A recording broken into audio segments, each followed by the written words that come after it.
तो good afternoon everyone. आज से हम स्टार्ट करने वाले हैं उत्तराखंड बॉटनी की सीरीज़। अगर आपको दूसरी क्लासेस की भी या फिर दूसरे सब्जेक्ट की भी सीरीज़ चाहिए तो let me know in the comment section. ठीक है, हम डिस्कस करेंगे एमएससी बॉटनी सेकेंड सेम। जो बुक रहने वाली है आपकी वो है सेल बायोलॉजी ऑफ प्लांट्स। ठीक है, तो जब बुक स्टार्टिंग होती है उसमें आपको क्या मिलता है, एक सेल का ऐसा स्ट्रक्चर देखने को मिलता है। सारे ऑर्गेनेल्स आपको वेल लेबल्ड यहाँ पे दिखाए गए हैं। इसके बाद आपको बेसिक इन्फॉर्मेशन मिलती है। ठीक है, अब मैं आपकी यूनिट्स पे जाऊँ तो यूनिट्स जो है रहने वाली हैं आपकी, देखो यहाँ पे कंटेंट दिया गया है आपको बुक के फ्रंट पेज पे। ठीक है, पहला ब्लॉक है आपका प्लांट सेल। पहले तो हम यहीं से स्टार्ट करने वाले हैं। प्लांट सेल में जो आपका यूनिट नंबर 1 रहने वाली है, ठीक है, वो है आपकी ब्लॉक फर्स्ट यूनिट नंबर 1 जो कि है प्रोकैरियोटिक यूकैरियोटिक सेल। ठीक है, स्टार्टिंग हम यहीं से करने वाले हैं। अब देखो इसमें भी आपको क्या पढ़ना है, प्रोकैरियोटिक और यूकैरियोटिक सेल में भी आपको क्या पढ़ना है। तो सबसे पहले आपको देखने को मिलेंगे ऑब्जेक्टिव, इंट्रो, जो कि बिल्कुल बेसिक है। ठीक है, structure and organisation of cell आपने प्रीवियस क्लासेस में भी पढ़ा हुआ है। Prokaryotic cell, eukaryotic cell, shape, size, number, structure, पहले की कुछ क्लासेस तो आपकी इसी पे ही रहने वाली हैं। ठीक है, तो चलो इससे क्या करते हैं, अब आगे डिस्कशन करते हैं। इसके बाद ये जो ब्लॉक 1 है इसके सारे आपको बताए गए हैं। यहाँ पे आ जाता है आपका ऑब्जेक्टिव, जो कि आप पढ़ेंगे तो बहुत ही ज़्यादा बेसिक है। ठीक है, क्या ऑब्जेक्टिव्स रहने वाले हैं, क्या क्या आप यहाँ पे पढ़ने वाले हो। इंट्रोडक्शन भी आपका प्रीवियस आपने क्लासेस में पढ़ा होगा, फिर भी मैं एक बार आपको क्या कर देती हूँ, यहाँ पे बता देती हूँ क्या क्या चीज़ें दी हैं। ठीक है, नॉर्मल में बता देती हूँ। हम सबको पता है cell is the building block of life होता है। ठीक है, स्मॉलेस्ट यूनिट होती है किसी भी ऑर्गेनिज्म की। सेल को सबसे पहले डिस्कवर किया था रॉबर्ट हुक ने 1665 में। ठीक है, जो सेल जो वर्ड है वो किससे निकाला गया है, एक लैटिन वर्ड है जिसका जो कि है सेला। ठीक है, जिसका मतलब होता है स्मॉल रूम। अब डेफिनेशन तो पता है हम सभी को। ठीक है, जो सेल होती है वो क्या होती है, basic biological structure and functional unit of all living organism. बचपन से हम ये पढ़ते आ रहे हैं। ठीक है, जो सेल होता है उसमें साइटोप्लाज्म होता है। ठीक है, और जो सेल होती है वो किससे इनक्लोज होती है, एक मेम्ब्रेन से इनक्लोज होती है। ठीक है, इसके अलावा काफ़ी सारे इसमें प्रोटीन्स होते हैं, न्यूक्लिक एसिड होते हैं। ठीक है, तो ये सारी चीज़ें हैं बिल्कुल सिंपल सी।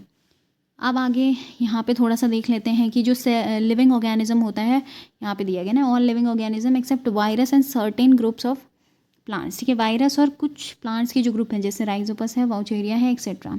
ठीक है, इनमें क्या होता है, वेल ऑर्गेनाइज सेलुलर बॉडी होती है। ठीक है, जिसमें एक या एक से ज़्यादा सेल्स होती हैं। ठीक है, अब नंबर ऑफ़ सेल के बेसिस पे हमें पता है, नंबर ऑफ़ सेल के बेसिस पे हम क्या कर सकते हैं, प्लांट सेल को डिवाइड कर सकते हैं किसमें, यूनिसेलुलर और मल्टीसेलुलर ऑर्गेनिज्म को। प्लांट सेल को नहीं, मतलब किसी भी लिविंग ऑर्गेनिज्म को हम डिवाइड कर सकते हैं यूनिसेलुलर ऑर्गेनिज्म, मल्टीसेलुलर ऑर्गेनिज्म में। ठीक है, यहाँ पे यूनिसेलुलर के एग्जांपल है जैसे बीजीए, ब्लू ग्रीन एल्गी। कुछ हाई एल्गी जैसे diatoms, cosmarium, chlorella, microcystis pinnularia, haematococcus etcetera. ठीक है, साथ ही group of protozoa good example है यूनिसेलुलर एनिमल्स की। ठीक है, ऑर्गेनिजम्स के। दूसरी साइड में अगर देखें मल्टी सेलुलर ऑर्गेनिज्म, तो प्लांट्स और एनिमल्स को किस में इंक्लूड किया गया, मल्टी सेलुलर ऑर्गेनिज्म में इंक्लूड। ठीक है, अब आपको यहाँ पे यही दिया गया है।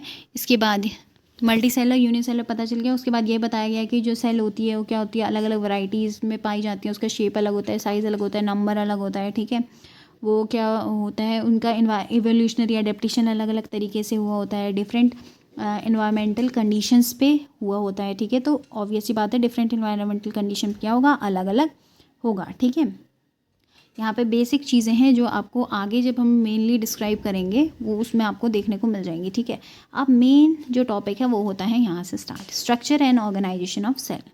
जब आपको पढ़ना है यूकैरियोटिक प्रोकैरियोटिक सेल के बारे में। ठीक है, यहाँ पे देख लो, life exhibit varying degree of organisation. जो लाइफ होती है, ठीक है, चाहे वो ह्यूमन हो, चाहे वो एनिमल हो, चाहे वो प्लांट लाइफ हो। ठीक है, ह्यूमन हो चाहे वो प्लांट लाइफ हो।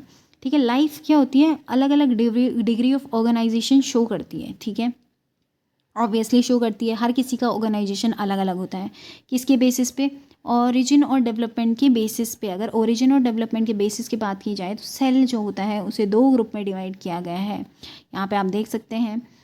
ठीक है, upon the basis of origin and development cell fall into 2 major group, prokaryote और यूकैरियोट, जो हम बचपन से पढ़ते आ रहे हैं, प्रोकैरियोट और यूकैरियोट। ठीक है, अब प्रोकैरियोट और यूकैरियोट जो टर्म है ये इंपॉर्टेंट है कि ये किसने कॉइन किया था। तो ये टर्म किसने कॉइन किया है, आपका हैंस रिस। ठीक है, कब किया है, अर्ली 1916 में हैंस रिस ने।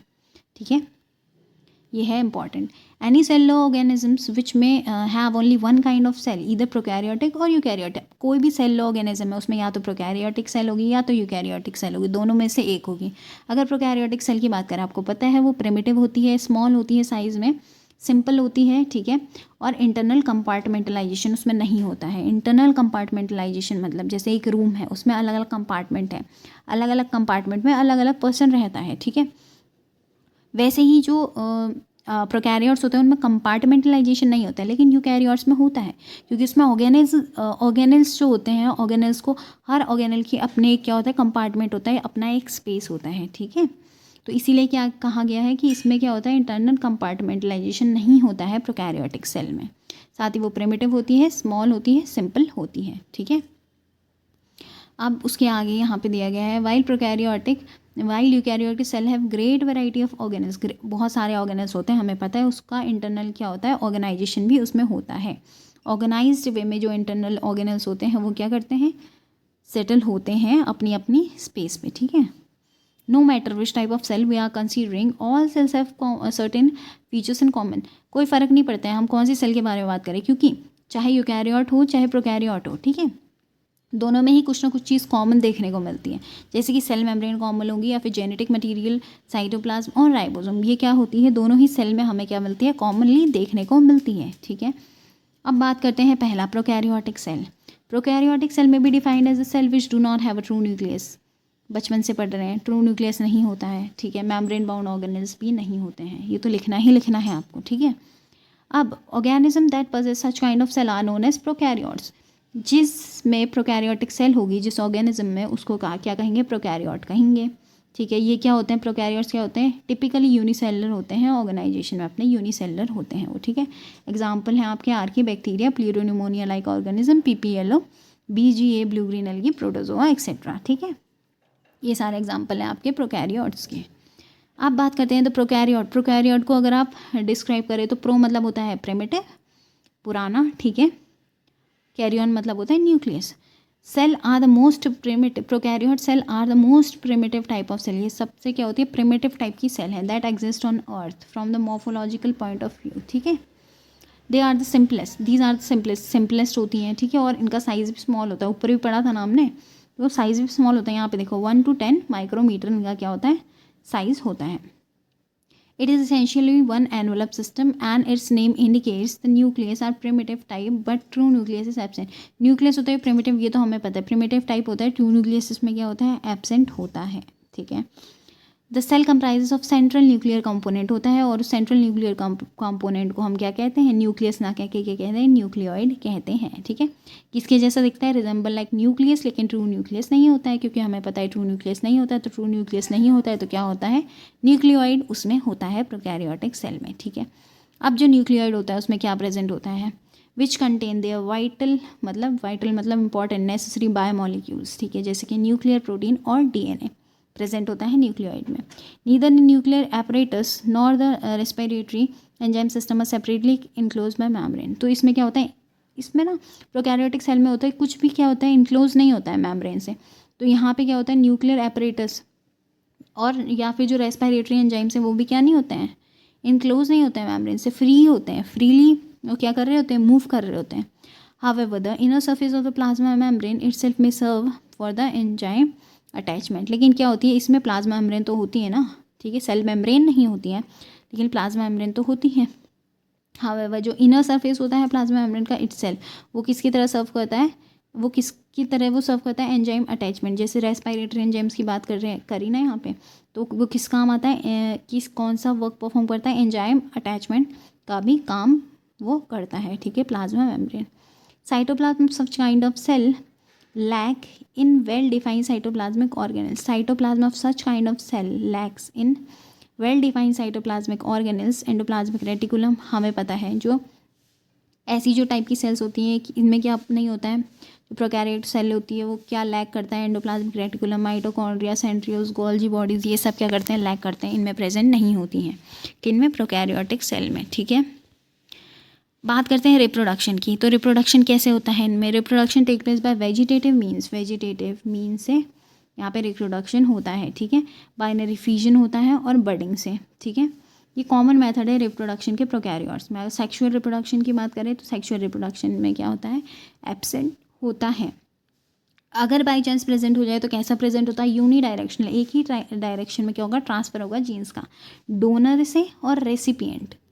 ठीक है, डोनर मतलब लेने वाला, डोनर मतलब देने वाला, रेसिपिएंट मतलब लेने वाला। तो यूनिडायरेक्शनल ट्रांसफर होगा जीन्स का अगर होगा सेक्सुअल रिप्रोडक्शन तो। ठीक है, मोड ऑफ न्यूट्रिशन की बात करें वो क्या होता है, बेसिकली एब्जॉर्प्शन टाइप का इनमें न्यूट्रिशन देखने को मिलता है।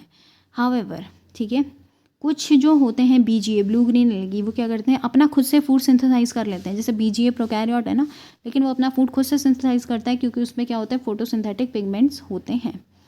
अब कुछ एग्जांपल्स जो है टिपिकल प्रोकैरियोटिक सेल के, वो कौन कौन से आपके, तो पहला देख लो, प्लूरोनिमोनिया लाइक ऑर्गेनिज्म, जिसे कहते हैं PPLO। ठीक है, तो PPLO के बारे में यहाँ पे बताया गया है। ठीक है, PPLO का एक जो वाइडली जो स्टडीड जीन है, या फिर PPLO को भी कहा जाता है, लेकिन क्या है उसका एक वाइडली स्टडीड जीन, माइकोप्लाज्मा, ठीक है, माइकोप्लाज्मा। तो यहाँ पे इसका स्ट्रक्चर भी देख लो आप, PPLO का ये है। ठीक है, अभी देखेंगे इसको, पहले यहाँ पे देख लेते हैं। The PPLO like organism are the simplest known cell. क्या होती है, सिंपलेस्ट जो सेल होती है वो क्या होती है आपकी, PPLO होती है। इंपॉर्टेंट पॉइंट याद रखना, ये डिवॉइड ऑफ सेल वॉल, इनमें सेल वॉल नहीं होती है। ठीक है, सेल वॉल नहीं होती है, स्मॉल साइज़ की होती है, इनमें सेल वॉल नहीं होती है, लेकिन क्या होती है, deformable triple layer plasma membrane. Deformable, ये अपना मतलब साइज़ क्या करता है, अपना शेप और साइज़ क्या करता है, चेंज करता रहता है। ठीक है, इसमें अगर देखें सेल वॉल तो नहीं होती है, लेकिन क्या होती है, प्लाज्मा मेम्ब्रेन की ट्रिपल लेयर होती है, 3 लेयर प्लाज्मा मेम्ब्रेन, इसमें सेल के चारों ओर इसकी होती हैं। PPLO resemble with bacterial cell, ये क्या करते हैं, बैक्टीरियल सेल के से भी रिजेंबल करता है, which differ with only in the absence of cell wall and mesosome. अब ये बैक्टीरियल सेल से रिजेंबल करता है, लेकिन बैक्टीरियल सेल से डिफरेंट भी है। और किस मामले में डिफरेंट है, सेल वॉल के मामले में, क्योंकि बैक्टीरिया में तो सेल वॉल होती है भाई, बैक्टीरिया में मेसोसोम भी होता है। बस इन्हीं दो चीज़ों में एक क्या कर जाता है, डिफर कर जाता है बैक्टीरियल सेल से, क्योंकि इसमें तो सेल वॉल होती नहीं है, मेसोसोम भी नहीं होता है। ठीक है, therefore they are excluded from the group of bacteria, इसीलिए इन्हें क्या बैक्टीरिया में इंक्लूड नहीं किया गया है। The diameter of the smallest PPLO, अब डायमीटर देखो स्मॉलेस्ट PPLO का कितना है, 0.1 से 0.3 माइक्रोमीटर के अप्रॉक्स। ठीक है, the end of the largest on the order of micron, दस in size the PPLO overlap with the largest, यहाँ पे ओवरलैप होगा। ठीक है, with the largest virus and with the smallest bacteria. ठीक है, तो इसका जो साइज़ का कहाँ किसके बीच ओवरलैप कर जाता है, लार्जेस्ट वायरस, ठीक है, और स्मॉलेस्ट बैक्टीरिया। ठीक है, दोनों के साइज़ के बीच क्या कर जाता है, ओवरलैप कर जाता है, क्योंकि इसका साइज़ क्या करता है, इस रेंज में क्या करता है, वेरी करता है। ठीक है, सबसे छोटा जो सबसे क्या बोलते हैं, लार्जेस्ट बैक्टीरिया भी उसमें इंक्लूड होगी, लार्जेस्ट वायरस भी उसमें इंक्लूड होगी, स्मॉलेस्ट बैक्टीरिया भी इंक्लूड होगा, तो साइज़ इतना वेरी करता है इनका। ठीक है, mycoplasma is widely studied genus of PPLO, यहाँ पे अभी बताया था मैंने।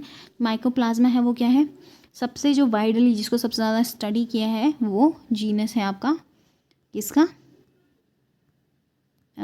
PPLO का, प्लूरोनिमोनिया लाइक ऑर्गेनिज्म। ये इसका स्ट्रक्चर देख लो, ऊपर का जो पोर्शन है ये क्या है आपकी, इसे क्या कहते हैं, ब्लेब।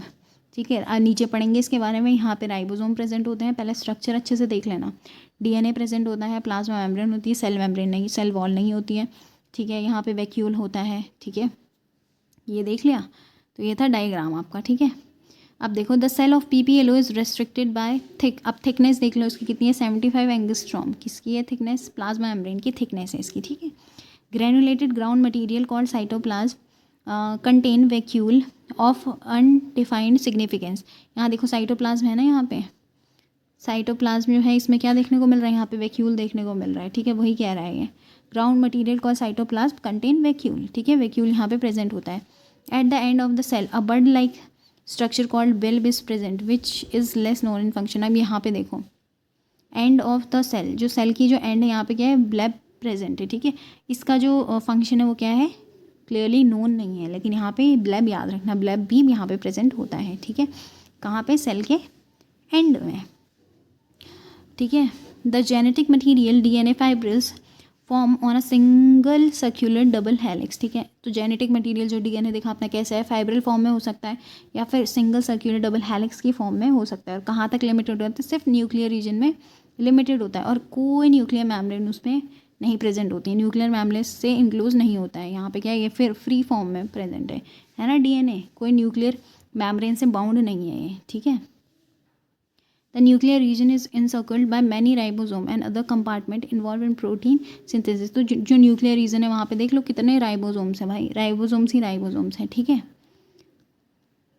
तो यही कह रहा है, ठीक है। पीपीएलओ और फ्री लिविंग होते हैं ये, ठीक है। इन्हें होस्ट सेल की ज़रूरत नहीं होती है मल्टीप्लाई करने के लिए, मल्टीप्लिकेशन करने के लिए होस्ट सेल की ज़रूरत नहीं होती। क्या होते हैं, फ्री लिविंग होते हैं। In PPLO reproduction take place method of budding. Reproduction कैसे होता है, बडिंग से होता है, बाइनरी फ्यूजन से होता है। टाइनी स्पोर्स क्या होते हैं, बन जाते हैं, जैसे कि like bodies and growth of large branch filament that fragmented ultimately and produce a new organism. तो फ्रेगमेंटेशन भी इनको इसमें देखने को मिलता है, ठीक है। बडिंग, बाइनरी फ्यूजन, ठीक है, फ्रेगमेंटेशन, ठीक है, स्पोर, टाइनी स्पोर्स की फॉर्मेशन से होता है रिप्रोडक्शन, ठीक है। तो ये सारे इसके मोड्स ऑफ रिप्रोडक्शन है, ठीक है। अब यहाँ पे तो पहला आपने देख लिया, क्या देख लिया, प्रोकैरियोटिक सेल के बारे में पहला देख लिया। उसके बाद आती है आपकी क्या, बैक्टीरियल सेल। तो अगर बैक्टीरियल सेल के बारे में देखें, cell organisation of typical bacterial cell, ठीक है। बैक्टीरियल सेल का सेल ऑर्गेनाइजेशन देखो, आउटर कवरिंग होती है 3 लेयर्स में, वो डिवाइड होती है। यहाँ देख लो, कैप्सूल होती है, सेल वॉल होती है और तीसरी क्या होती है, प्लाज्मा मेम्ब्रेन होती है। अब सबके बारे में बताया गया है। सबसे पहले आउटर जो कवरिंग है वो आपकी है कैप्सूल। कैप्सूल हमें पता है क्या होती है, आउटर मोस्ट कवरिंग होती है, एक प्रोटेक्टिव लेयर होती है जो बैक्टीरिया को क्या करती है, प्रोटेक्ट करती है। जो इसकी जो कैप्सूल होती है कैसी होती है, स्लाइमी, चिपचिपी होती है नेचर में, और किससे बनी हुई होती है, पॉलीसेकेराइड से बनी हुई होती है, ठीक है। It may or may not be present around the cell wall. ये सेल वॉल के चारों तरफ प्रेजेंट हो भी सकती है और नहीं भी प्रेजेंट हो सकती है, ठीक है। तो क्या क्या हमने पढ़ा, पहले तो ये होता है आउटर मोस्ट लेयर होती है, एडिशनल प्रोटेक्टिव लेयर होती है जो प्रोटेक्ट करती है बैक्टीरियल सेल को, साथ ही साथ स्लाइमी होती है और किसकी बनी हुई होती है, पॉलीसेकेराइड की बनी हुई होती है, ठीक है। दूसरी बात करते हैं लेयर सेकंड जो होती है वो है सेल वॉल। अब ये कैप्सूल के बाद देखें, एक क्या होती है, कैप्सूल तो हमने देख लिया वो क्या होती है, स्लाइमी होती है, लेकिन जो सेल वॉल होती है वो क्या होती है, रिजिड होती है और स्ट्रॉन्ग लेयर होती है। अभी हमने पढ़ा था ना, जो पीपीएलओ था वो बैक्टीरिया से कैसे डिफर करता था, उसमें सेल वॉल नहीं होती थी, लेकिन बैक्टीरिया में सेल वॉल होती है, ठीक है। और कैसी होती है, रिजिड और स्ट्रॉन्ग लेयर होती है, ठीक है, जिसे हम सेल वॉल कहते हैं। जिस cell wall beside contain protein, lipid, carbohydrate, phosphorus and certain inorganic salt which contain also contain an amino acid and diaminopymallic acid only in bacteria and BGA, ठीक है। अब देखो जो सेल वॉल होती है किस किस से बनी है भाई, प्रोटीन, लिपिड, कार्ब, ठीक है, फॉस्फोरस और सर्टेन इनऑर्गेनिक सॉल्ट से भी। इसमें अमीनो एसिड भी होता है, ठीक है, जो क्या है, डाईअमीनोपाइमैलिक एसिड। और याद रखना जो डाईअमीनोपाइमैलिक एसिड है ये सिर्फ बैक्टीरिया और बीजीए में ही देखने को मिलेगा, डाईअमीनोपाइमैलिक एसिड, ठीक है। And derivative of glucose known as muramic acid. तो 2 चीज़ें याद रखना, डाईअमीनोपाइमैलिक एसिड, ठीक है, दूसरा है म्यूरामिक एसिड, ठीक है। ये दोनों क्या, जो सेल वॉल होती है ये याद रखना। बाकी तो आपको पता है, लिपिड, कार्ब, ये सब ठीक है, लेकिन डाईअमीनोपाइमैलिक एसिड और म्यूरामिक जो एसिड होती हैं उनसे क्या होती है, कंप्राइज होती है बैक्टीरिया की सेल वॉल, उनसे बनी हुई होती है, ठीक है। म्यूरामिक एसिड क्या है, डेरिवेटिव ऑफ ग्लूकोज, ग्लूकोज का एक डेरिवेटिव है। Bacterial cell of made up of peptidoglycan. अब जो बैक्टीरिया की सेल होती है किससे बनी हुई है, पेप्टिडोग्लाइकेन से बनी हुई है, ठीक है। Which is made up of polysaccharide chain. और खुद पेप्टिडोग्लाइकेन किससे बना है, पॉलीसेकेराइड की चेन से बना हुआ है। Cross link by usual peptide containing D amino acid, ठीक है। और जो पॉलीसेकेराइड चेन होती है क्या है, वो पॉलीसेकेराइड चेन जो होती है वो किससे क्रॉस लिंक होती है, पेप्टाइड से, ठीक है। पेप्टाइड क्या कंटेन करता है, डी अमीनो एसिड, ठीक है। तो ये हो गया। इसके बाद है therefore the cell wall of bacteria is different from plant and fungi. तो जो सेल वॉल होती है बैक्टीरिया की किससे डिफर करती है, प्लांट और फंजाई से। इन्हीं मैटर्स में क्या करती है, डिफर करती है, ठीक है। In plant and fungi cell wall are made up of cellulose and chitin. क्योंकि जो प्लांट होते हैं उसमें किससे बनी है, सेल वॉल सेलुलोज से बनी है, फंजाई में काइटिन से बनी है, लेकिन इसमें किससे बनी है, सेल वॉल पेप्टिडोग्लाइकेन से बनी हुई है, ठीक है। तो ये क्या करती है, डिफर करती है, ठीक है। The bacterial cell wall can be divided into 2 category. अब बैक्टीरिया को अब डिवाइड कर सकते हो 2 कैटेगरीज में, ग्राम पॉजिटिव, ग्राम नेगेटिव। किसके बेसिस पे, उसकी बैक्टीरियल सेल वॉल के बेसिस पे, ठीक है। ग्राम पॉजिटिव की कैसी होती है, ग्राम नेगेटिव की कैसी होती है, तो देख लो according to the difference in the cell wall. अब देखो gram positive bacteria possess thick cell wall, उसकी क्या होती है, थिक वॉल सेल होती है, थिक होती है मतलब मोटी सेल वॉल होती है।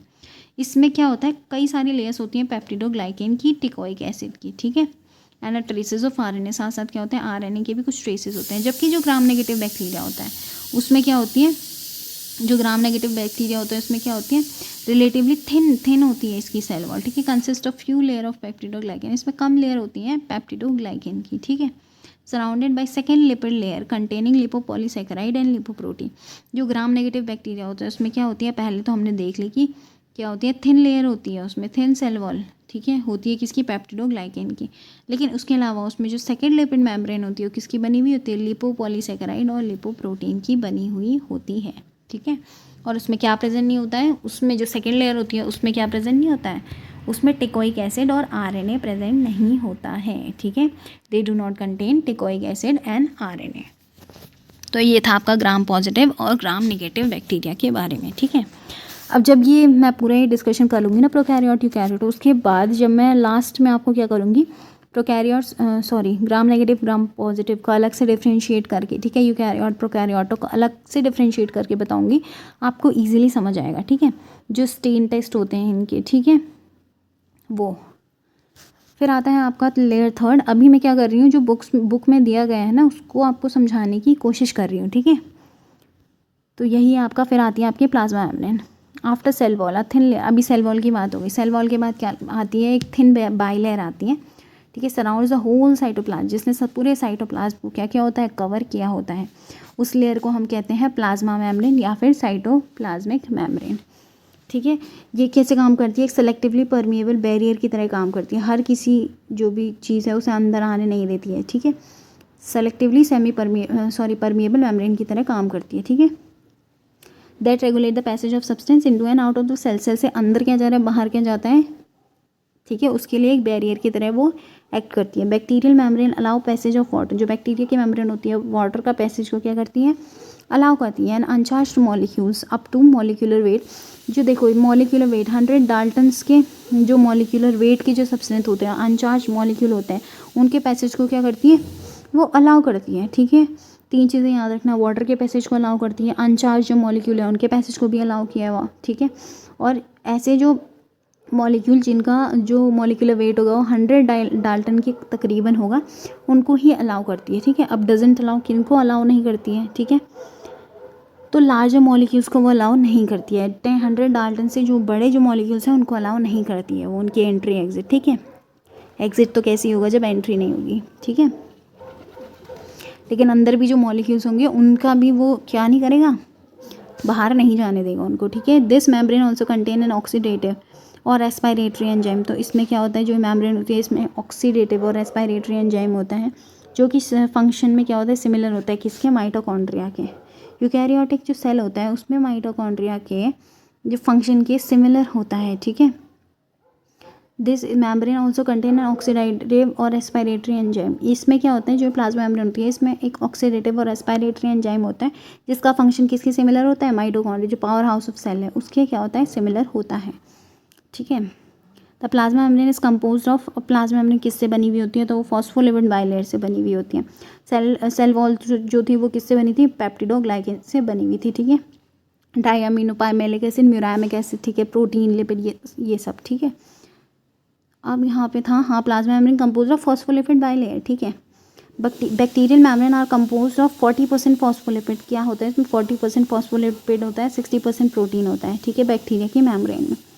फॉस्फोलिपिड आर एम्फीफिलिक मॉलिक्यूल, तो जो फॉस्फोलिपिड क्या होते हैं, जो फॉस्फोलिपिड जो होती हैं वो एम्फीफिलिक मॉलिक्यूल्स होते हैं with polar hydrophilic glycerol head attached via ester group and non polar.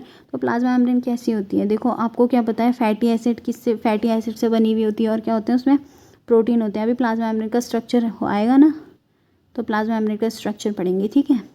इसमें क्या होता है, polar hydrophilic glycerol head attached via ester bond to a non polar hydrophobic मतलब वाटर लविंग क्या होती है इसमें, हाइड्रोफोबिक फैटी एसिड टेल होती है, ठीक है। हाइड्रोफोबिक हाइड्रोफोबिक मतलब क्या होता है, वाटर रिपेलिंग, ठीक है। जो फैटी एसिड की टेल होती है वो क्या होती है, वाटर रिपेलिंग, हाइड्रोफोबिक होती है, ठीक है। और जो इसका हेड होता है, ठीक है, वो क्या होता है, वाटर लविंग होता है, ठीक है, हाइड्रोफिलिक हेड होता है, ठीक है। तो ये बताया था इसने किसके बारे में, प्लाज्मा मेम्ब्रेन के बारे में। और ये क्या होती है, which naturally form a bilayer in aqueous environment, क्या फॉर्म करती है, बाइलेयर। जो प्लाज्मा मेम्ब्रेन होती है क्या किससे बनी हुई होती है, क्या होती है, लिपिड बाइलेयर मेम्ब्रेन होती है ना, तो वो यहाँ पे कहा गया है, ठीक है। इसके बाद आता है सेकंड, ये तो आपकी किसकी बात हो गई, फर्स्ट पॉइंट की बात हो गई ना, आउटर कवरिंग की बात हो गई। इसके बाद आपकी बात जो आती है वो आती है आपकी सेकंड, जो कि है साइटोप्लाज्म। अब the bacterial cytoplasm is viscous, viscous होता है, ठीक है। विस्कस मतलब काफ़ी ज़्यादा थिक, डेंस, घना, कोलॉइडल एंड ग्रैन्युलेटेड मटीरियल, ठीक है। All the cell organisms which are usually present in the prokaryote organism are absent in it. Cytoplasm के जो साइटोप्लाज्म होते हैं, जो अप्रॉक्स जो यूकैरियोटिक ऑर्गेनिज्म में जो सेल ऑर्गेनल्स होते हैं वो यहाँ एब्सेंट होते हैं, ठीक है। However no membrane bound organelles occur in cytoplasm, the ribosome function in the protein synthesis. लेकिन यहाँ पे क्या प्रेजेंट होता है, भले ही यहाँ पे जो सेल ऑर्गेनल्स ना प्रेजेंट हो, लेकिन जो राइबोसोम होता है वो कैसे एक्ट करता है, प्रोटीन सिंथेसिस का काम, फंक्शन यहाँ पे परफॉर्म करता है। डीएनए मॉलिक्यूल और bacterial chromosome is considered a genetic material, genetic material किसे कंसीडर किया जाता है, डीएनए मॉलिक्यूल को, बैक्टीरिया के क्रोमोसोम को, ठीक है। Which is confined to a particular region, nucleoid मैंने बताया था ना, ट्रू न्यूक्लियस नहीं होता है, तो न्यूक्लियोइड में क्या होता है, कन्फाइंड होता है, ठीक है। तो वो क्या करता है, जेनेटिक मटेरियल की तरह काम करता है। Certain bacteria are able of photosynthesis, कई सारे बैक्टीरिया होते हैं क्या करते हैं, जो फोटोसिंथेसिस परफॉर्म करते हैं, विच है with the help of pigment called bacterio chlorophyll, bacterio chlorophyll की हेल्प से क्या करते हैं, फोटोसिंथेसिस ये परफॉर्म करते हैं। जो ये फोटोसिंथेटिक पिगमेंट होता है और कुछ जो दूसरे एंजाइम होते हैं, ये किससे एसोसिएटेड होते हैं, जो बैक्टीरियल के इंटरनल मेम्ब्रेन्स है क्या, उससे क्या होता है, एसोसिएट होते हैं, ठीक है। That are arranged as lamella, tubules और वेसिकल्स इन डिफरेंट स्पीशीज़। जो अलग अलग स्पीशीज़ में किस फॉर्म में आपको देखने को मिलेंगे, लैमेला की फॉर्म में, ट्यूब्यूल्स और वेसिकल्स की फॉर्म में, ठीक है। Many bacteria are able to swim freely, कई सारे बैक्टीरिया होते हैं जो फ्रीली स्विम कर सकते हैं, ठीक है। कैसे, with the help of thread like structure called flagella, flagella की हेल्प से स्विम कर सकते हैं, ठीक है। विच अब जो फ्लैजिला होता है हमें पता है वो किस में हेल्प करता है, बैक्टीरिया को लोकोमोशन में हेल्प करता है। अलग अलग टाइप के बैक्टीरिया होते हैं, जैसे कि रॉड हो गया, स्पाइरल हो गया, ठीक है। और bacteria regularly contain flagella while it is entirely absent in spherical bacteria, ठीक है। तो इन सारे बैक्टीरिया में तो होता है फ्लैजिला, लेकिन ज़रूरी नहीं है हर बैक्टीरिया में, जैसे कि एब्सेंट किस में होता है, स्फेरिकल बैक्टीरिया में क्या होता है, एब्सेंट होता है, ठीक है। Some bacteria also possess a hair like outgrowth called pili और फिम्बरी, ठीक है। तो जो पिली और फिम्बरी होती है, कुछ कुछ बैक्टीरिया होते हैं इनमें क्या होती है, पिलाई और फिम्बरी भी प्रेजेंट होती है, ठीक है। तो पिलाई और फिम्बरी का क्या फंक्शन होता है, पिलाई समवट रिजेंबल, लगती तो है फ्लैजिला की तरह है, लेकिन इनका क्या होता है फंक्शन, लोकोमोशन का नहीं होता है, ठीक है। किसका होता है, देखो, a basal body anchor within the cytoplasm, ठीक है। पिलाई समवट रिजेंबल, किसकी तरह रिजेंबल करती है, फ्लैजिला की तरह रिजेंबल करती है, ठीक है। Including a basal body anchor with the cytoplasm, क्या होती है, बेसल बॉडी होती है जो साइटोप्लाज्म से क्या होती है, बिल्कुल ही अटैच्ड होती है। इन मोस्ट बैक्टीरिया पिलाई आर रिस्पॉन्सिबल फॉर, अब यहाँ पे आता है फंक्शन, ठीक है। फ्लैजिला की तरह दिखती है बट फंक्शन नहीं होता लोकोमोशन का, ठीक है। Responsible for recognising attachment to the host, ठीक है। इसका क्या फंक्शन होता है कि ये रिकॉग्नाइज करती है होस्ट को और उसे अटैच करने में, बैक्टीरिया को जो है उस जो होस्ट है उससे क्या करती है, अटैच करने में हेल्प करती हैं। कुछ बैक्टीरिया होते हैं उसमें सेक्स पिलाई प्रेजेंट होती हैं, ठीक है। सेक्स पिलाई प्रेजेंट होती है और किस में रोल प्ले करती है, मेटिंग में रोल प्ले करती है, ठीक है। क्या फॉर्म करती है, एज एक ब्रिज फॉर्म करती है, ठीक है। जो कॉन्जुगेशन की प्रोसेस होती है ना, बैक्टीरियल जो रिप्रोडक्शन आएगा वो है आपके पास, नहीं वो नहीं है, ठीक है। तो क्या करती है, जो सेक्स पिलाई होती है सेक्सुअल रिप्रोडक्शन में क्या करती है, हेल्प करती है। लिखा हुआ है यहाँ पे, इन सम bacteria sex pili in male strain play a role to make a bridge with the help with the female cell during mating, mating के टाइम पे क्या करती है, फीमेल सेल जो होती है फीमेल सेल की हेल्प करती है किसके साथ, मेल सेल के साथ, क्या बनाने में, एक ब्रिज फॉर्म करने में, ठीक है। तो यही था आपका किसके बारे में, बैक्टीरिया के बारे में, ठीक है। अब यहाँ पे स्ट्रक्चर है बैक्टीरियल का, देखो क्या है, ये देखो यहाँ नीचे ये है पिलाई, ठीक है, पिली या फिर पिलाई कुछ भी बोलो, ठीक है। यहीं पे क्या प्रेजेंट होता है, यहाँ क्या बोलते हैं, फिम्बरी भी कुछ ऐसे ही होते हैं, बिल्कुल कैसे दिख रहे होते हैं वो, इसकी तरह दिख रहे होते हैं, फ्लैजेला की तरह दिख रहे होते हैं, ठीक है। लेकिन पेली और फिमलाई क्या होते हैं, लोकोमोशन में क्या नहीं करते, ये वर्क परफॉर्म नहीं करते हैं, जैसे कि क्या करते हैं आपका फ्लैजेला करते हैं। इसके अलावा यहाँ पे सेल मेम्ब्रेन, यहाँ पे फिम्ब्रेन नहीं दिखाया है ना, ठीक है। यहाँ पे सेल वॉल है, यहाँ पे कैप्सूल है, ठीक है। यहाँ पे एंडोस्पोर बीच में है आपका, फिर यहाँ पे है फ्लैजेला, ये है फ्लैजेला, ठीक है। यहाँ पे आपका प्लाज्मिड आ गया, ठीक है। एक्स्ट्रा क्रोमोसोमल जो डीएनए होता है उसको कहते हैं प्लाज्मिड। यहाँ पे क्रोमोसोम है, ठीक है, राइबोसोम है, साइटोप्लाज्म है। अगर आपको बैक्टीरिया का जो है ना स्ट्रक्चर पढ़ना है अलग से तो वो भी मैं आपको एक्सप्लेन कर दूँगी, क्योंकि आपका ना फर्स्ट सेमेस्टर में भी है, ठीक है। तो इसको अगर समझाना होगा, इसको मैं ईजिली एक्सप्लेन करूँ, क्योंकि बुक में ना शॉर्ट दिया गया है, ठीक है। तो आज की क्लास में तो हमने क्या पढ़ा, बैक्टीरिया का स्ट्रक्चर। अगली क्लास में हम प्रोकैरियोट्स हमने कंप्लीट कर लिया, अगली क्लास जो होगी उसमें हम यूकैरियोट्स को भी अच्छे से कंप्लीट कर लेंगे, ठीक है। तो आज की क्लास में इतना ही, and till then bye and good luck for your exams.